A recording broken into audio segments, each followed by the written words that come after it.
Tu aurais pu me prévenir. Je suis venu en taxi de la gare. Pour hier, je veux dire. Tu savais bien.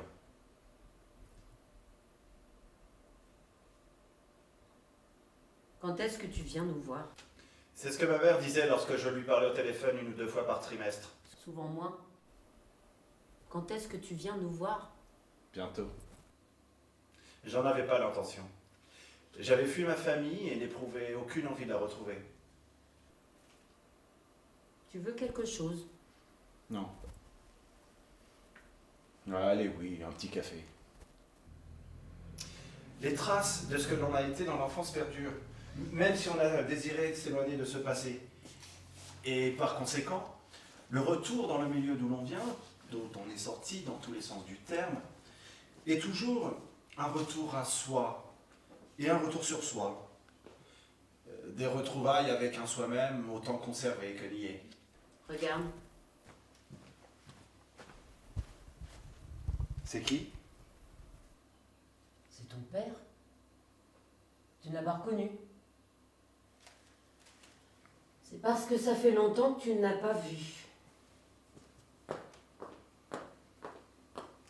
Non. Je ne reconnais pas mon père sur cette photo. Amaigri, recroquevillé sur lui-même, le regard perdu. Il avait cessé d'être l'homme que j'avais toujours connu, vociférant à tout propos, bête et violent, pour devenir cet être pathétique dévoré par Alzheimer. Un ancien tyran domestique déchu, inoffensif et sans force, vaincu par l'âge et la maladie. J'avais eu ma mère au téléphone quelques jours plus tôt. La clinique vient d'appeler. Ton père est mort il y a 1 heure. Je ne l'aimais pas. Je l'avais jamais aimé. Je savais ses jours comptés et je n'ai pas cherché à le revoir une dernière fois. Nous étions devenus des étrangers l'un pour l'autre. C'est mieux. C'était de pire en pire. Quand l'infirmière lui montrait la photo de nous que j'avais laissée sur sa table de nuit, il disait que j'étais la dame qui s'occupe de lui. Est-ce que c'est héréditaire? Mon tour va-t-il venir? Ma mémoire achoppe-t-elle sur un nom, une date, un numéro de téléphone, que mon quotidien serait désormais hanté par le spectre d'Alzheimer? Étrange façon pour un père de survivre à l'intérieur du cerveau de son fils, le lieu même où la menace est localisée. C'était bien, hier. Comme il faut, je veux dire.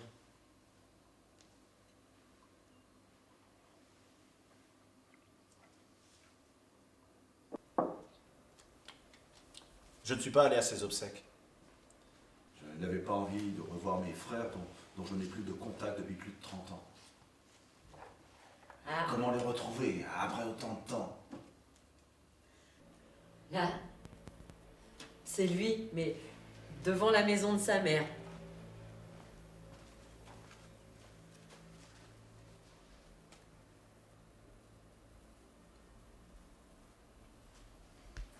J'ai à nouveau sous les yeux le milieu ouvrier dans lequel j'ai vécu.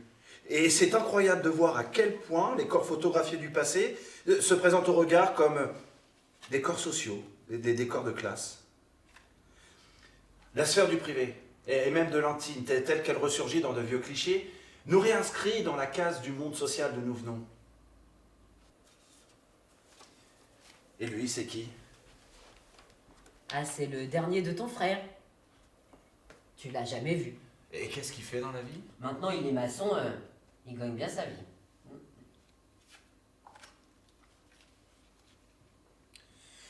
Je demande à ma mère qui est telle personne, qui est telle autre. La famille élargie, les enfants de mes frères, une cousine et son mari, un cousin et sa femme.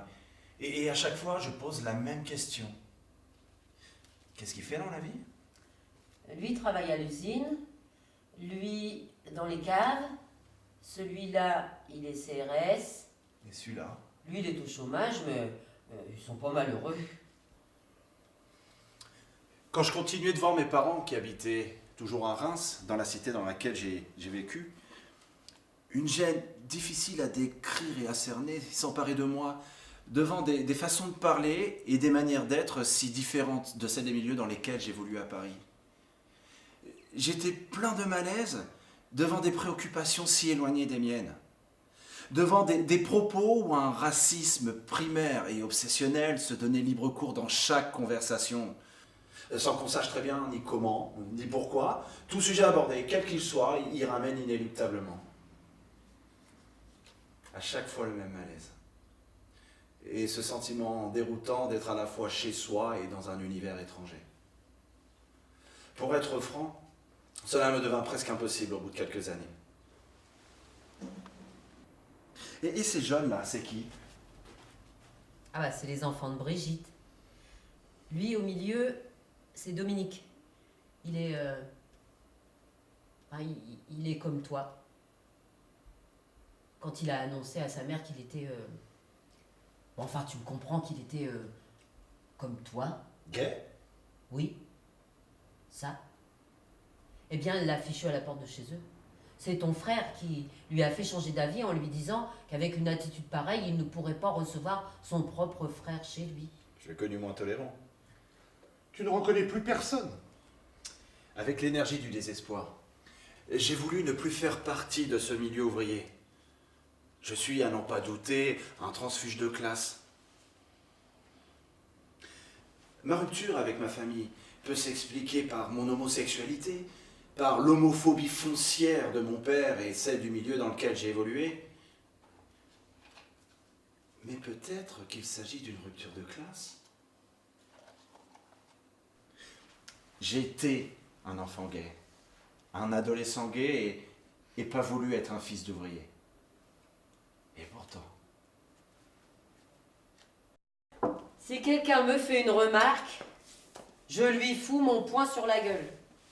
C'est en te voyant dans une émission de télévision où tu présentais ton livre, là, tu sais... Réflexion sur la question gay? Oui, oui, ça.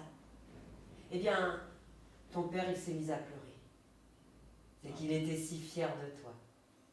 Il m'a dit, si quelqu'un me fait une remarque, je lui fous mon poing sur la gueule. J'ai jamais de conversation avec lui. Il en était incapable. Enfin, du moins avec moi.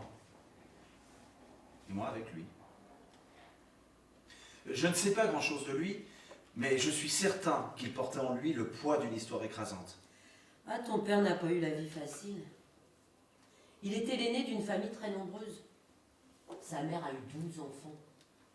Ah, on a du mal à se rendre compte aujourd'hui. Les familles qui habitaient les maisons à côté de celles de tes grands-parents avaient jusqu'à 14 ou 15 enfants. J'en ai même connu une qui en avait 21. C'est difficile à imaginer. Eh oui.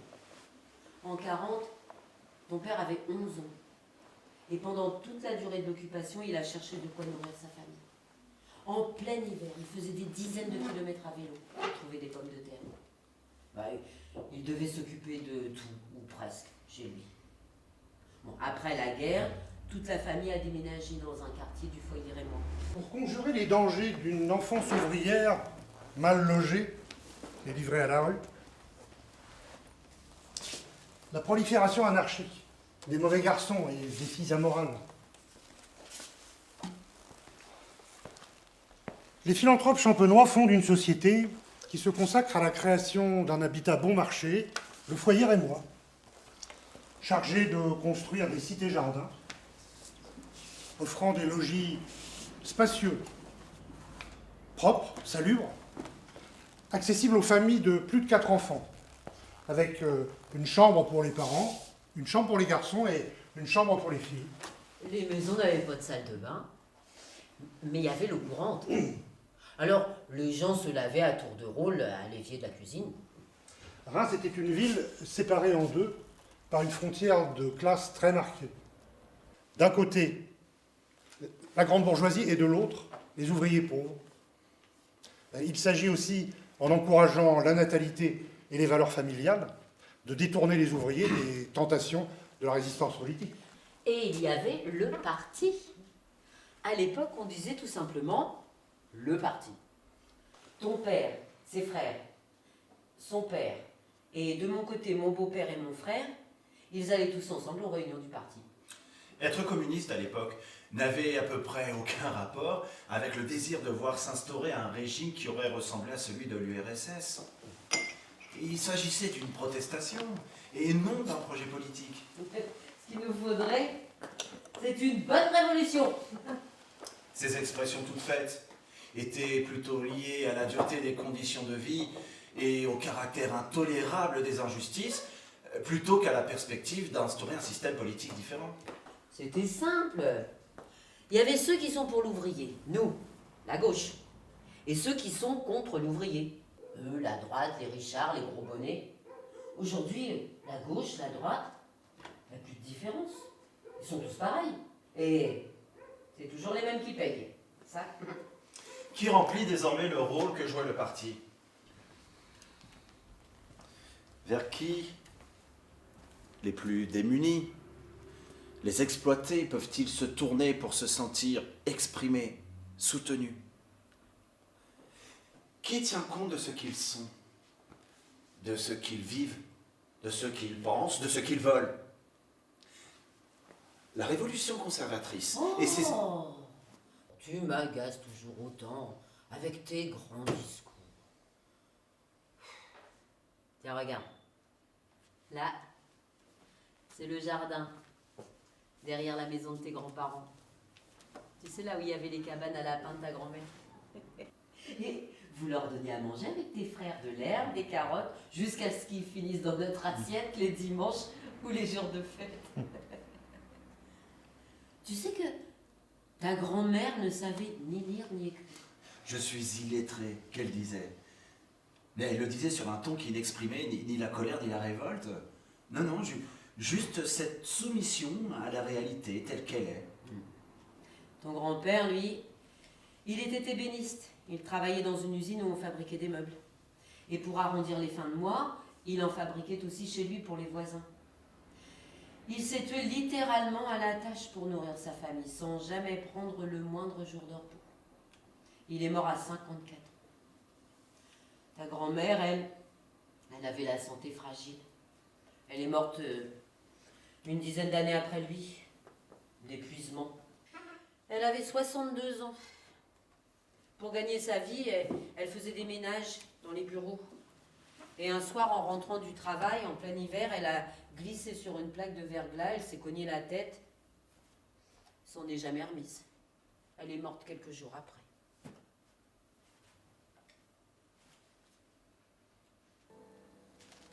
Ah oui. Là, c'est nous, au bal où on s'est rencontrés.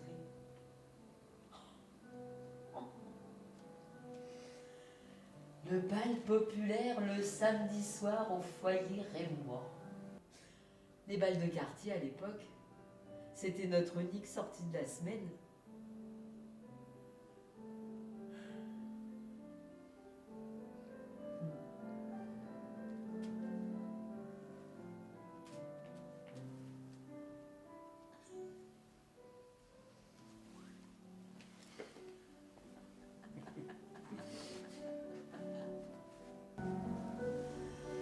Avant de rencontrer ton père, j'étais amoureuse d'un autre garçon. Mais il voulait coucher avec moi. Si je me retrouvais enceinte, ah non, merci. Merci bien, fille-mère. Ah non. Pour me retrouver dans la même situation que ma mère avec moi gamine. Non, non. Je voulais pas. Alors il m'a quittée pour une autre. Et puis, moi je voulais être indépendante. Et à cette époque-là, avant 21 ans, la seule solution, c'était le mariage. Alors, avec ton père, je me suis dit, oh, celui-là ou un autre. T'as jamais été amoureuse de lui?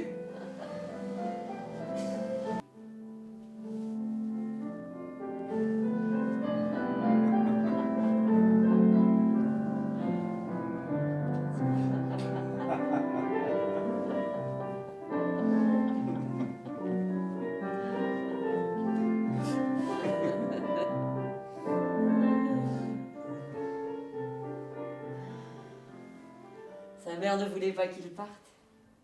Elle voulait qu'il continue à rendre sa paye le plus longtemps possible. Moi, j'avais 20 ans. Lui, il était ouvrier depuis longtemps déjà. Il n'avait pas 14 ans quand il est rentré à l'usine. L'usine, c'était le décor de toute sa vie. L'usine était le seul horizon qui puisse s'offrir à lui. L'usine l'attendait. Elle était là pour lui et il était là pour elle. Comme elle attendrait ses frères et ses sœurs.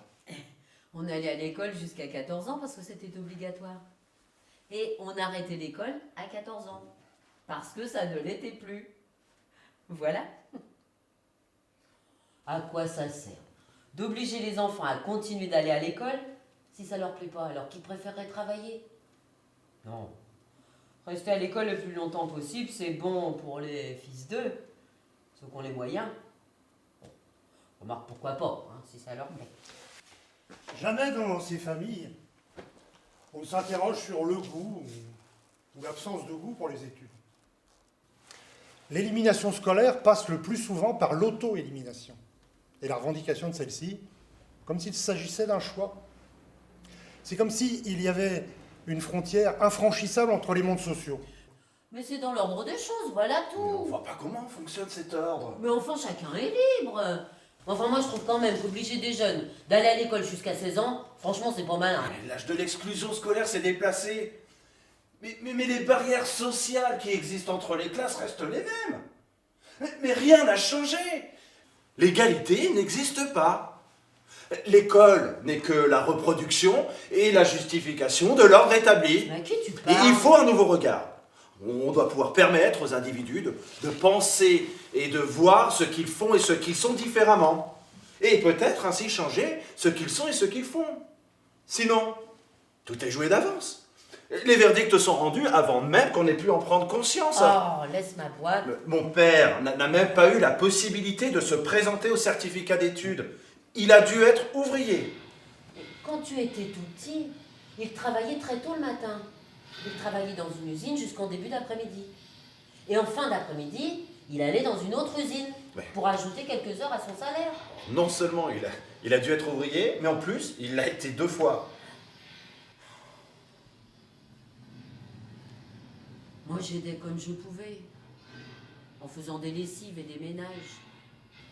Et quand ton père a traversé une longue période de chômage en 70, j'ai embauché dans une usine. J'y suis restée après, même quand il a retrouvé du travail. Fallait bien.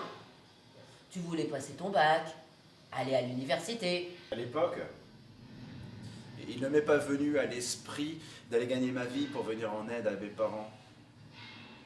Et quand ma mère a évoqué cette possibilité, parce qu'en vérité elle en parlait quand même assez souvent, eh bien, je l'ignorais. La même année que moi, il a été mis en pré-retraite, sans qu'on lui demande son avis. Moi, j'étais plutôt contente de quitter l'usine.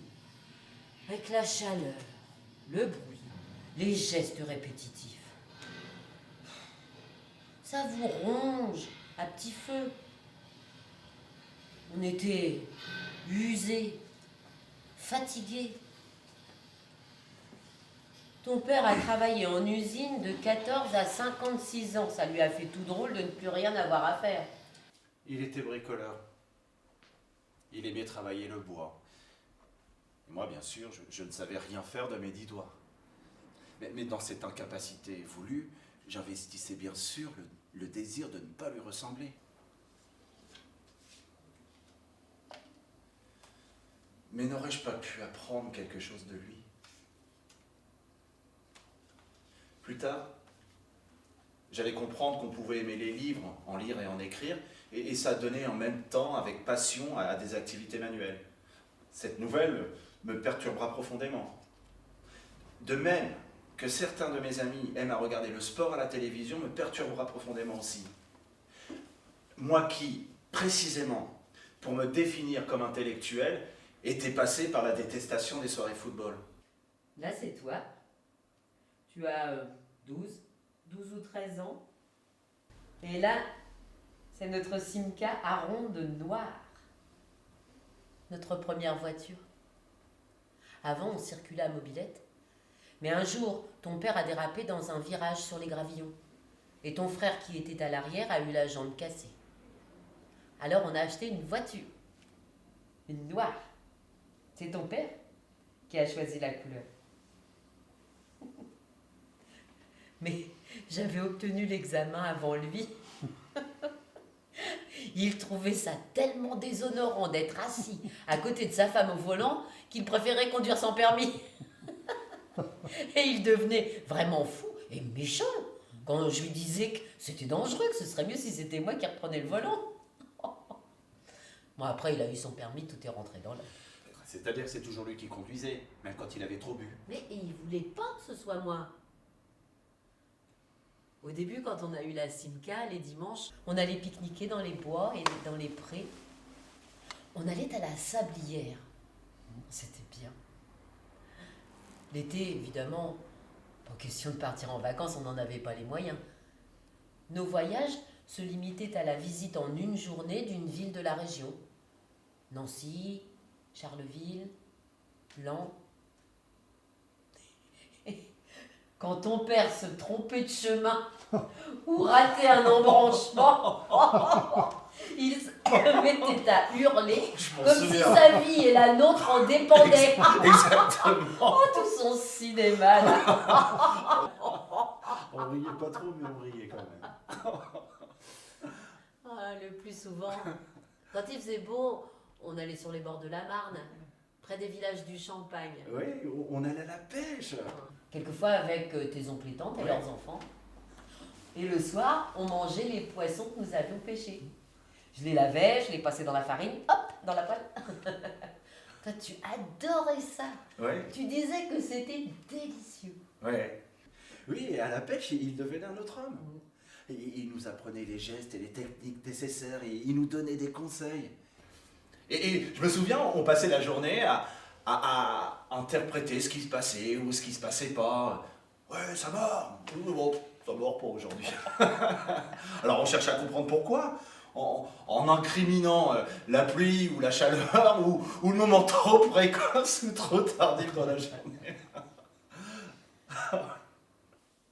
Après, évidemment, ça t'a semblé ridicule de perdre ton temps à surveiller un bouchon de liège à la surface de l'eau.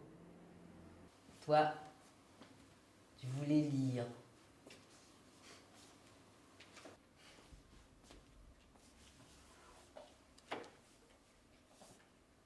La musique des transistors. Les bavardages sans intérêt avec les gens que nous y rencontrions. La différence d'occupation des sexes. Les hommes pêchaient, tandis que les femmes lisaient des romans photos, tricotaient, s'occupaient des enfants ou préparaient les repas. Je me mis à détester toute la culture et les formes de sociabilité liées à ce passe-temps. J'ai donc cessé d'accompagner mes parents. Pour m'inventer, je devais avant tout me dissocier.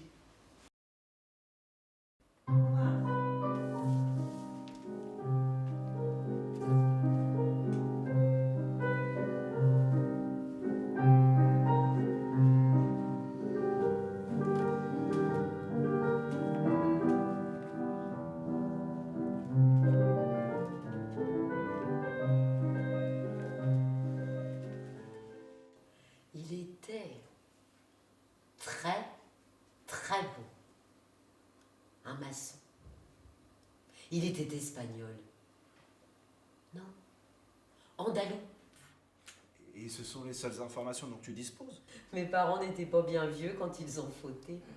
Ma mère avait 17 ans quand je suis née. Fous le camp d'ici avec ton bâtard et soyez maudits tous les deux. Son père l'a fichu à la porte. Son amant l'a quitté, n'a plus jamais donné de nouvelles. Mon père avait disparu avant même que j'aie atteint l'âge d'avoir des souvenirs de lui. C'était moi, la bâtarde. Un jour, j'ai répondu à l'institutrice quand j'étais toute petite que j'avais pas de père. Elle a ricané en disant « Tout le monde a un père ?»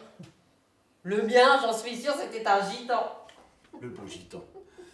Ah là là. Le drame familial supporté par un roman.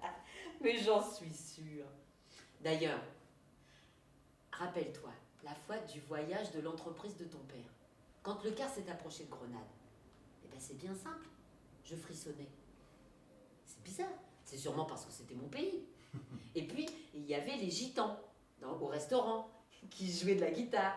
Et l'un d'eux s'est approché de moi et il m'a dit « Toi, tu es des nôtres. J'ai jamais adhéré à cette mystique des origines. Mais toi aussi, tu ne parlais que de l'Espagne quand tu étais petit, plus jeune, alors que tu y étais jamais allé. Il doit bien y avoir une raison. Moi, j'ai jamais rêvé d'être riche. Mais j'ai toujours eu envie de lumière et de liberté. Moi, j'aurais voulu devenir institutrice. À l'époque, c'est ce qu'on pouvait faire après les études quand on était une fille. Moi, j'étais très bonne élève. J'ai même eu une dispense pour rentrer en 6e à l'âge de 10 ans, au lieu de 11. Mais il y a eu la guerre. Pendant l'occupation, ma mère s'est portée volontaire pour aller travailler en Allemagne. Elle nous a confiés, mes frères et sœurs et moi, à une famille d'accueil. Au bout de quelques mois, elle n'a plus envoyé d'argent, donc la famille d'accueil nous a donné à l'hospice de la Charité, comme des enfants abandonnés. Plus question d'entrer au lycée. J'ai été placée comme bonne à tout faire. Et ton frère ne t'avait pas raconté qu'elle fut accusée par la suite d'avoir une liaison avec un officier allemand? Qui? Ta mère? Je sais pas. C'est vrai? Mais j'en sais pas plus. Je cherche juste à imaginer. L'envie de s'en sortir, d'avoir de quoi manger. Qui était ce soldat ennemi? Est-ce qu'elle est amoureuse de lui? Moi, la seule chose dont je me souviens, c'est que à la Libération, elle a quand même été tondue. Mais il n'y a pas besoin de parler de tout ça. On rêve toujours d'avoir eu une famille glorieuse. On ne change pas le passé. Mais comment gère-t-on son rapport à une histoire dont on a honte? Comment se débrouiller avec ces horreurs d'autrefois? Lorsqu'on sait qu'on ne peut échapper à l'évidence qu'on s'inscrit malgré soi, mais malgré tout, dans cette généalogie. Toutes ces hontes emboîtées ont tellement eu de retentissement sur la vie de ma mère et sur la manière dont s'est formée sa personnalité. Cela a dû forcément avoir un impact sur mes premières années, et donc sur ce qui allait s'en suivre. Donc, ma mère ne fit pas d'études. Fous le camp d'ici avec ton bâtard. Et soyez maudits tous les deux. Mais moi aussi, j'aurais pu devenir une intellectuelle et rencontrer quelqu'un de plus intelligent. Eh ben non, j'étais femme de ménage et j'ai rencontré un ouvrier, et pas le plus ouvert. L'injonction de se marier dans sa propre classe sociale. Les lois de l'endogamie sont aussi fortes que celles de la reproduction scolaire, et elles sont étroitement liées à elle. Elle en a parfaitement conscience. Au début, tous les vendredis soirs, les soirs de paye, il allait faire la noce dans les bistrots. Souvent, il découchait. Moi, il n'aurait pas fallu que je fréquente les cafés, sans parler de ne pas rentrer dormir. Il m'aurait tué, après avoir tout cassé dans la maison. Une nuit, il est rentré ivre-mort. Il a pris une à une toutes les bouteilles qui lui sont tombées sous la main et les a fracassées contre le mur. Mon frère et moi, on pleurait blottis contre toi. Et toi, tu répétais simplement, avec un mélange de colère et de désespoir dans la voix, « Fais quand même attention, gamin. » Tu te souviens de ça? Oui, je m'en souviens. Mais t'étais tout petit. Mais je m'en souviens depuis toujours, ça m'a jamais quitté. Mais je me laissais pas faire. Un jour, je faisais une soupe et...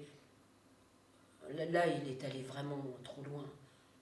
Eh bien, je lui ai balancé le bras du mixeur électrique. Il a quand même eu 2 coups de fêlé. Ce climat de guerre conjugale, ces scènes répétées d'affrontements verbal, ces hurlements, c'est cette folie à deux avec les enfants pour témoins. Pendant longtemps, l'idée même de famille me fit horreur. Mais j'en ai toujours voulu à mon père d'avoir été cet homme-là, une certaine incarnation d'un certain monde ouvrier.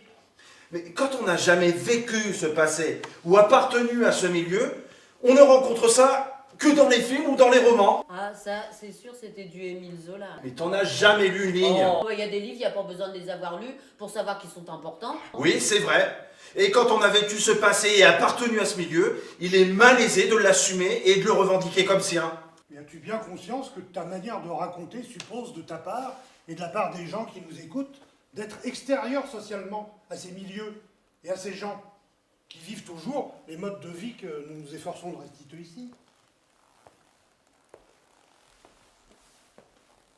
On parle rarement des milieux ouvriers. Mais quand on en parle, c'est qu'on en est sorti. Et pour dire qu'on en est sorti. Et qu'on est heureux d'en être sorti. Tu te souviens? Tu nous emmenais, mon frère et moi, les jours où nous n'avions pas école, chez les gens qui t'employaient comme femme de ménage. Et pendant que tu travaillais, on t'attendait dans la cuisine et on entendait ta patronne te demander de réaliser telle ou telle tâche. Bah oui. C'était moi la boniche. Oui, c'est ça. Boniche. Un jour, la femme t'a dit je suis très déçu. On ne peut pas vous faire confiance. Et toi, tu es revenu en pleurs dans la cuisine. Je me souviens, mon frère et moi, on était effarés de Bon. voir dans un tel état. Laisse! C'est vieux tout ça. Ah, mais le dégoût que j'éprouve quand j'y repense à le ton de sa voix, le dégoût que j'éprouve pour ce milieu où on humilie comme on respire, la haine que j'ai conservée depuis cette époque pour les rapports de pouvoir. Mais quand on est enfant d'ouvrier, on éprouve dans sa chair l'appartenance de classe. Je la vois aujourd'hui, le corps perclus de douleur lié à la dureté des tâches qu'elle a dû accomplir pendant près de 15 ans. Là, debout devant une chaîne de montage, il lui fallait accrocher les couvercles à des bocaux en verre avec le droit de se faire remplacer 10 minutes le matin et 10 minutes l'après-midi pour aller aux toilettes. Je suis frappé concrètement et physiquement par ce que signifie l'inégalité sociale. Un corps d'ouvrière, quand il vieillit, montre à tous les regards ce qui est la vérité sur l'existence des classes. Tu parles tout seul? Et moi, à l'époque, je ne pouvais que déplorer de voir mes parents mus en permanence par la seule recherche du bien-être matériel et peut-être même la jalousie. Y a pas de raison qu'on n'ait pas le droit d'avoir ça, nous aussi. Et c'est désagréable d'imaginer que c'est peut-être cette même jalousie et cette même envie qui ont gouverné jusqu'à leur choix politique. Et tu nous reprochais d'être des bourgeois. Alors, forcément, hein, la vie de mes parents m'apparaissait bien condamnable. Ouais, elle ne correspondait assurément pas à tous les grands récits du mouvement ouvrier dont j'avais la tête remplie. Nous, des bourgeois. Tu disais beaucoup de bêtises comme ça à cette époque-là. J'espère au moins que t'en as conscience. Oui, et j'avoue que je ne voulais pas vous ressembler. Mais tu exaltes le monde ouvrier pour mieux t'éloigner des ouvriers réels. Qu'est-ce qu'un récit politique qui ne tient pas compte de ce que sont réellement ceux dont il interprète les vies? Qu'est-ce qu'un récit politique qui condamne les individus dont il parle, puisqu'ils échappent ainsi à la fiction ainsi construite? C'est en tout cas un récit qu'il convient de changer, pour y introduire la complexité et les contradictions, pour y réintroduire le temps historique. La classe ouvrière change. Quand tu étais au lycée, je ne comprenais plus très bien ce qui se passait. Je ne comprenais pas ce que tu voulais, ce que tu cherchais. Tu faisais de la politique, nuit et jour. Tu nous fatiguais. Hein. Et ton père n'aimait pas ça. Il râlait sans arrêt après les étudiants qui nous disent ce qu'il faut faire et qui, dans 10 ans, viendront nous commander. Et toi, tu étais excentrique. Trotskiste. J'étais trotskiste. Et tu portais les cheveux trop longs. Oh, ton père n'aimait pas ça, ça le mettait dans une fureur. Il gueulait. C'est quand même pas normal, tu vas aller te faire couper les cheveux. C'est quand même pas normal. Ça c'est une phrase qui revenait souvent à mon propos dans ta bouche, comme dans celle de mon père. C'est quand même pas normal, étrange ou bizarre. En fait, tu as découvert que des années plus tard, que j'appartenais à cette catégorie de personnes que tu ne réussiras jamais à désigner autrement que par l'expression « les gens comme toi ». Tu me déroutais.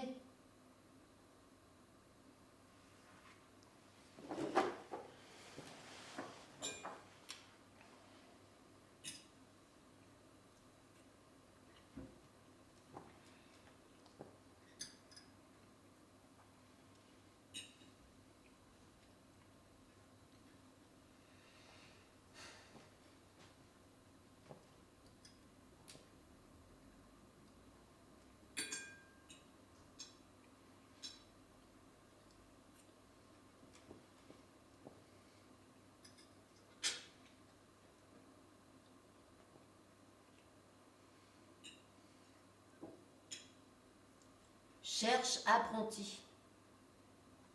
On avait vu l'affichette sur la porte de la boucherie. Je lui ai demandé si ça l'intéressait. Il m'a dit oui. Alors on est entrés tous les deux et pour lui c'était fait. Mon frère va devenir apprenti boucher, et moi j'entre au lycée de garçons de la ville. C'est une véritable rupture dans l'histoire de notre famille. Je suis en effet le seul à accéder à l'enseignement secondaire. Ton frère, lui, voulait plus rester à l'école. Il disait qu'il perdait son temps, qu'il s'ennuyait. Bon, à 15-16 ans, c'est normal. Lui, il préférait traîner avec ses copains, jouer au football avec eux. Il aimait bien écouter Johnny aussi. Et puis, draguer les filles. Bientôt, tout nous oppose, de la manière de nous habiller et de nous coiffer, jusqu'à la manière de penser et de parler. Toi, forcément, tu préférais rester à la maison pour lire. Et écouter de la musique aussi. Ah oui, tes goûts musicaux se portaient sur les Rolling Stones, François Hardy, et puis Barbara, Léo Ferré, Bob Dylan, chanteur intellectuel. Tu portais un Duffelcoat et des Clark. Et il s'est laissé pousser les cheveux longs. Avec mon frère, même notre rapport à la politique nous oppose. Il ne s'y intéresse absolument pas, tandis que moi, je commence très tôt de discourir sur la lutte des classes.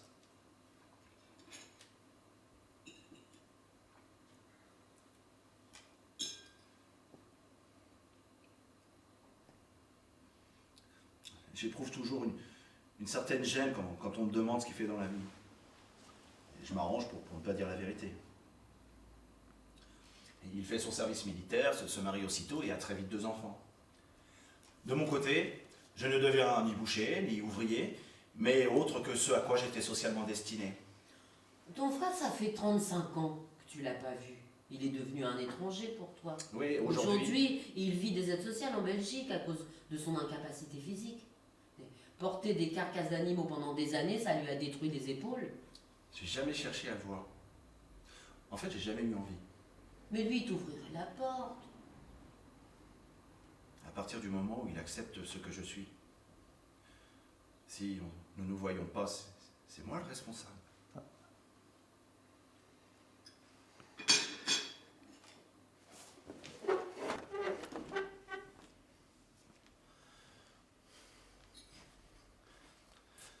J'avais peur qu'elle me colle à la peau, sa culture du pauvre, sa culture ouvrière.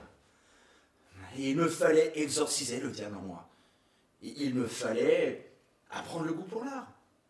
Il me fallait réapprendre à parler, oublier les idiomatismes régionaux, et ne plus dire comme toi d'une pomme qu'elle est fière, mais dire qu'elle est acide.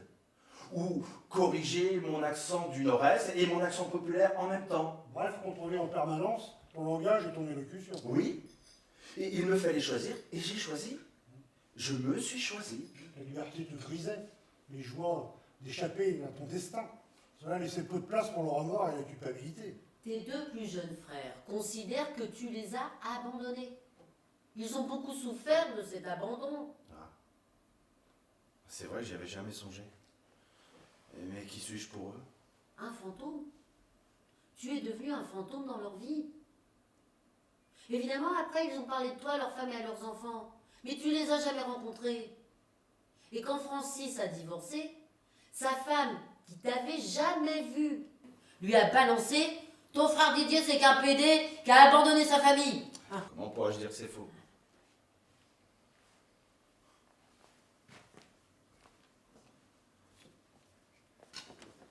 Et si je m'étais intéressé à eux? Si je les avais aidés dans leur scolarité? Il lui fallut de la patience et du temps. Et donc que tu maintiennes un contact étroit avec ta famille.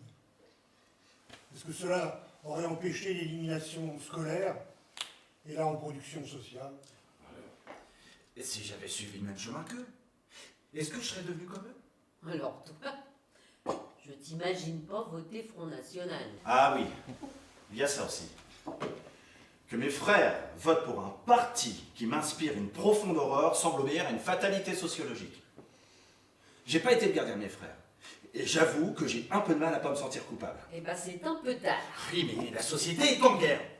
Hein? L'élimination systématique des classes populaires du système scolaire est une réalité statistique.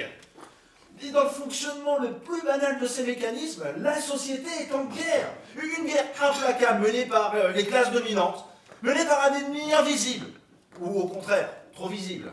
Tu exagères toujours autant, hein. Tu dis toujours autant de bêtises. Quand on n'aime pas l'école, on n'aime pas l'école. Alors oui, je sais, on va m'accuser de tomber dans la théorie du complot social. Mais les enseignants font leur mieux. Mais ils ne peuvent rien, ou si peu, contre les forces irrésistibles de l'ordre social. Alors oui, une guerre est menée contre les dominés, et oui, l'école en est un des champs de bataille. Mais toi, tu es allé à l'université. Mais j'ai pas suivi la voie royale. Avec mon DEA, je trouvais pas de travail. Avec toutes les études que t'as faites, tu trouvais pas? Mais mon diplôme n'avait pas de valeur, ou si peu. C'est l'aide de la famille, les réseaux et les connaissances qui concourent à donner au diplôme sa véritable valeur sur le marché du travail. Mon échec était joué d'avance.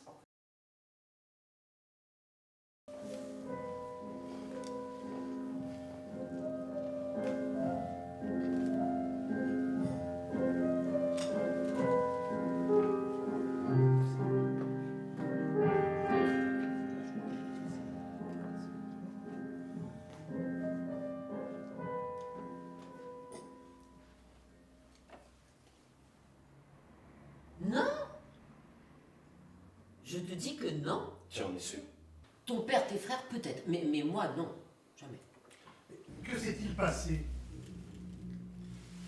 Il est assez facile de s'imaginer qu'on n'adresserait pas la parole ou qu'on ne serrerait pas la main à quelqu'un qui a voté pour le Front National. Mais comment réagir quand on s'aperçoit qu'il s'agit de sa propre famille? Dans son enfance, toute la famille était communiste.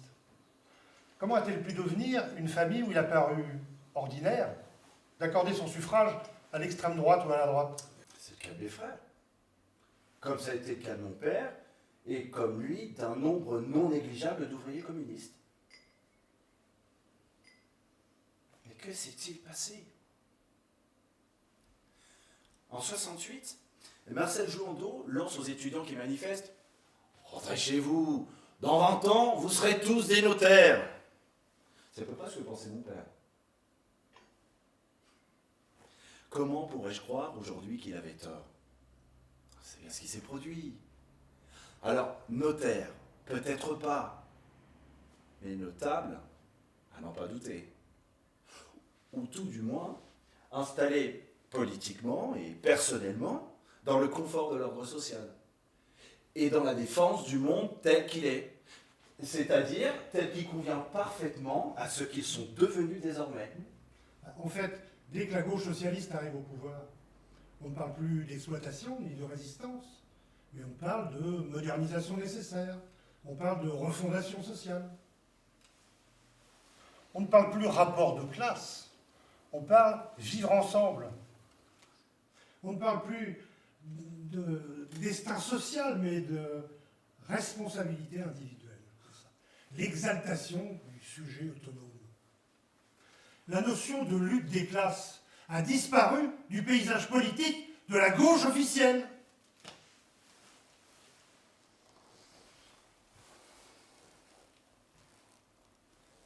Apparaît alors la notion de contrat social, de pacte social, à l'intérieur desquels les individus sont désignés comme égaux en droit. Égaux. Quelle obscène plaisanterie! Ces individus sont condamnés à renoncer à leur intérêt particulier, c'est-à-dire à se taire et à laisser les gouvernants gouverner comme ils l'entendent. Pourquoi? Pour défaire l'idée même qu'il existait des groupes sociaux, des classes, et ainsi démanteler la protection sociale. Au nom d'une nécessaire individualisation, au nom d'une désocialisation du droit du travail, des systèmes de redistribution et des systèmes de solidarité.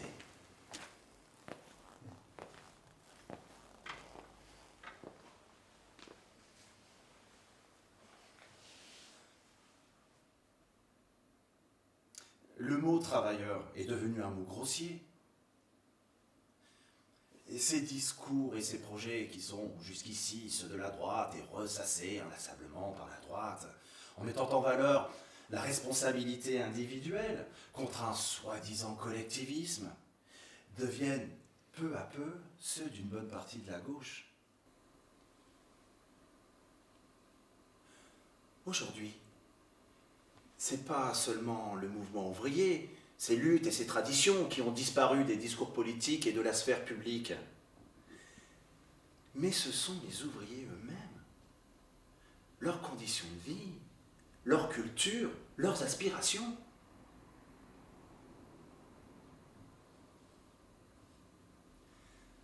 Les faire disparaître des discours politiques ne les empêche nullement de se sentir collectivement délaissés.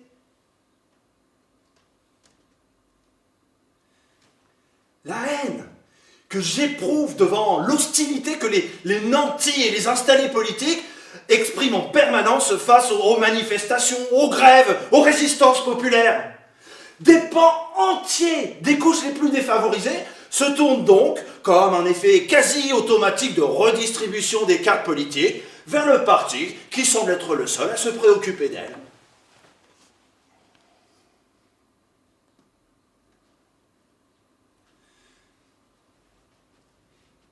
Si ceux à qui vous accordiez votre confiance ne la méritent plus, vous la reportez sur d'autres. Bon.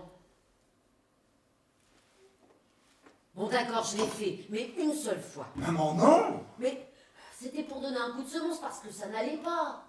À la présidentielle, Le Pen au premier tour, les gens qui ont voté FN, ils ne voulaient pas d'eux. Au deuxième tour, j'ai voté normalement. Mais maman, mais tu sais qu'en votant pour Le Pen, tu votes pour un parti qui milite contre l'avortement, alors que... Mais ça que n'a toi... rien à voir, mais c'est pas pour ça que j'ai voté pour eux. C'est parce que... C'est parce qu'il y en a pour eux. Les étrangers, ils vivent avec les allocations et après il n'y a plus rien pour nous. Mais maman, mais toi aussi tu es une fille d'immigrés. Mais non, mais là maintenant on est envahi, on n'est plus chez nous. Arrête Non mais regarde, même à Paris où tu habites, il y a des quartiers rien que pour eux. Bon, arrête, n'importe tiens, quoi. même les quartiers des Shintok, je voudrais pas y vivre. Mais arrête maman, non. Chez eux, c'est pas comme chez nous. Mais c'est Paris, c'est chez nous aussi. Oh bon, ça va, je me comprends. Moi pas. Oh.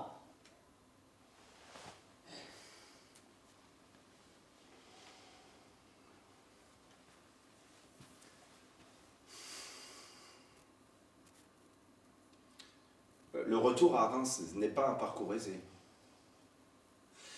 Peut-être est-ce même un voyage mental et social impossible à accomplir.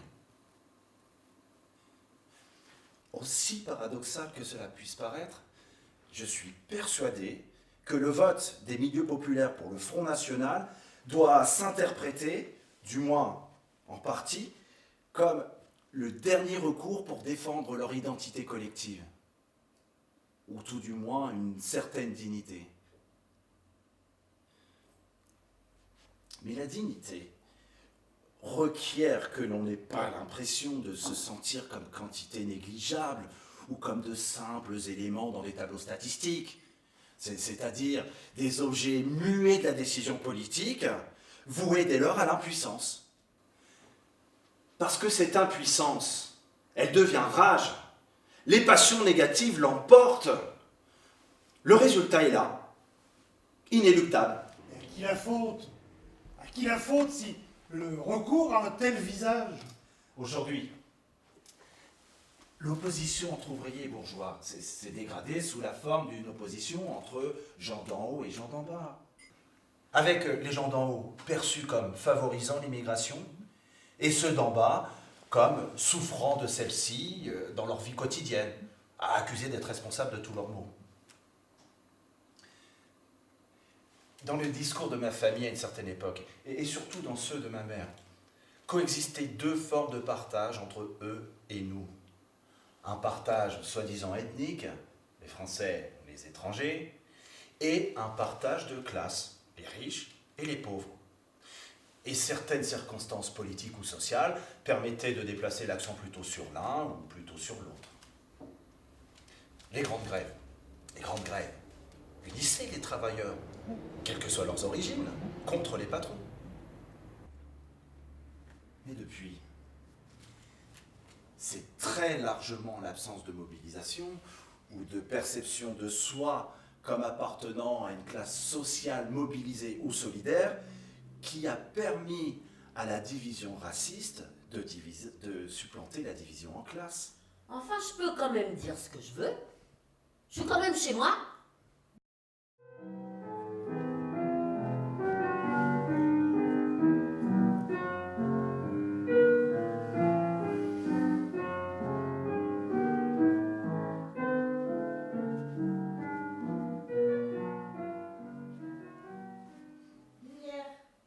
PD.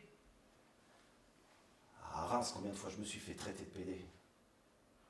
Reims aujourd'hui m'apparaît comme la ville de l'insulte.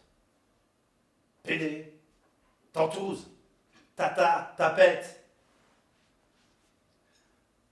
La simple évocation de ces insultes ravive en moi le souvenir jamais disparu de la peur qu'elle m'inspirait, de la blessure qu'elle m'infligeait, du sentiment de honte qu'elle gravait en mon esprit.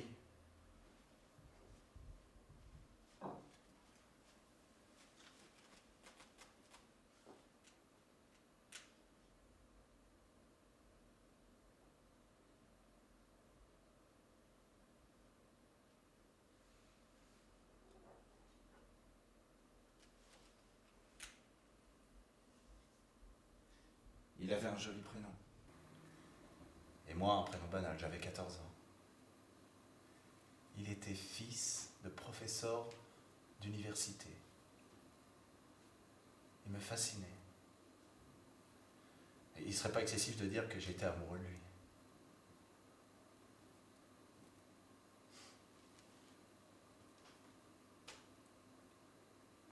Godard, Beckett.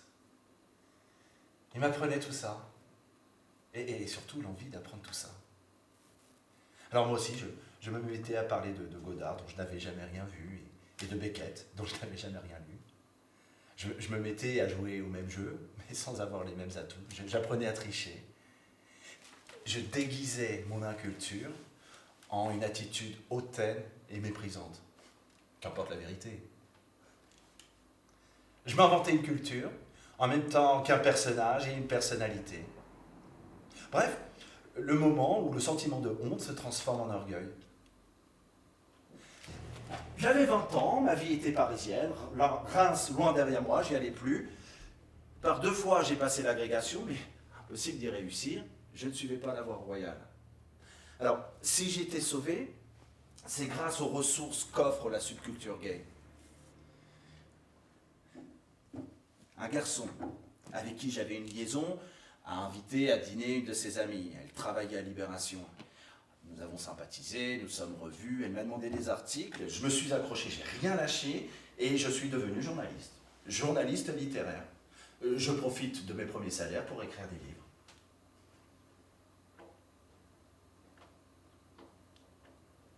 Oui.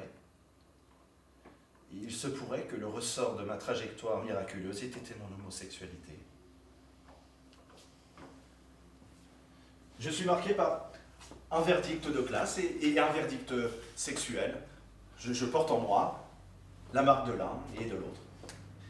Et c'est parce qu'elles entrèrent en conflit l'une et l'autre à un moment de ma vie que j'ai dû me façonner moi-même en jouant de l'un contre l'autre.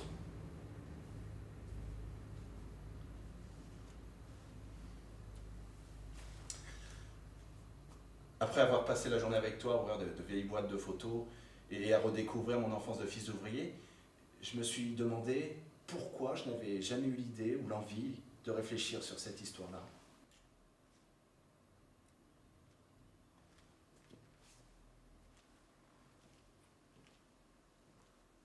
Ah. Justement. Je voulais te parler du roman que j'ai fini en venant dans le train. C'est l'histoire d'un professeur de l'université de Londres qui apprend que son père a été victime d'une attaque cardiaque et que ses jours sont comptés. Donc aussitôt il prend un train et pendant son voyage il se remémore toute son enfance. À la fin du livre, le professeur comprend qu'il est impossible de revenir. Il déclare avec beaucoup de sobriété qu'il a mesuré la distance. Et qu'en mesurant la distance, on met fin à l'exil. Et c'est bien, tu penses? Je je suis pas en mesure d'en décider, mais ce que je sais, c'est qu'à la fin du livre, quand le fils apprend la mort de son père, j'ai senti les larmes monter aux yeux. J'avais envie de pleurer. Et pleurer sur qui? Sur quoi? Des personnages de romans? Mon propre père?